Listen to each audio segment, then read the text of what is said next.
If you've ever been to Nairobi, Kenya's capital city, you may be familiar with the troubled public transport system. In order to address challenges in this sector, the Kenyan government has embarked on the construction and installation of a bus rapid transit system, better known as BRT. CGTN's Enock Sikolia reports on the progress of this initiative. Gridlocked and unpredictable. It's the bad side of the transport system in Kenya's capital, Nairobi. It's simply unreliable.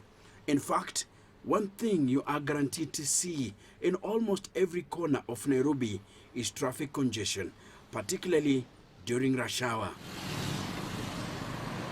As per the 2019 census, Nairobi has a population of 4.3 million people during the night and over 5 million people during the day.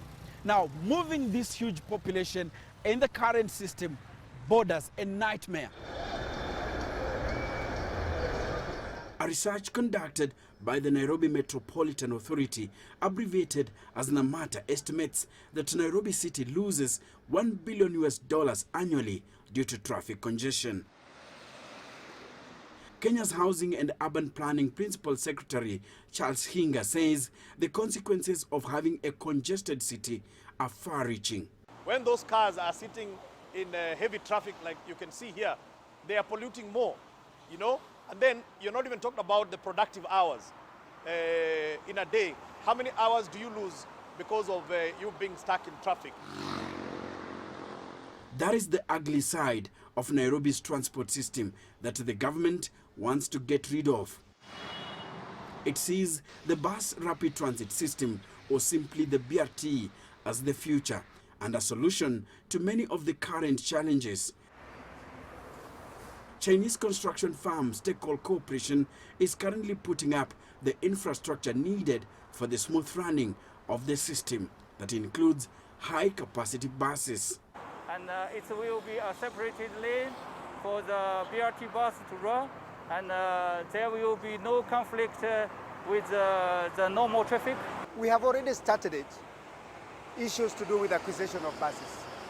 So let's say 2022, we should have a service on this road. We are starting with, say, about 200 buses. The delivery is going to be 100 buses, another 100 buses. But on Thika Road alone, the demand requires about 600 buses.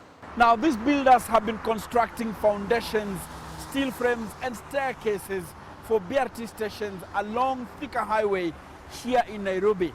And it looks like the first BRT station is almost complete. You can see we are right now at Safari Park Hotel Terminus. And we are working on this BRT station, the sample of the BRT station. The pickup and drop-off points are being constructed in a manner that they are being linked to existing footbridges like that one there. The whole essence is to ensure the safety of people as they come into BRT stations. The BRT system will run on Nairobi's 5 major transport corridors, including the elevated expressway being constructed by the China Road and Bridge Corporation. What we are creating here is a system of moving people. Very different from what we have in the past. We've been building a lot of roads, but those roads are for moving cars. And so they don't cater for the majority of the people. The majority of the people either walk or they use public transport. Hinga says the well-being of city residents is directly linked to how well the transport system works. Enock Sikolia, CGTN, Nairobi, Kenya.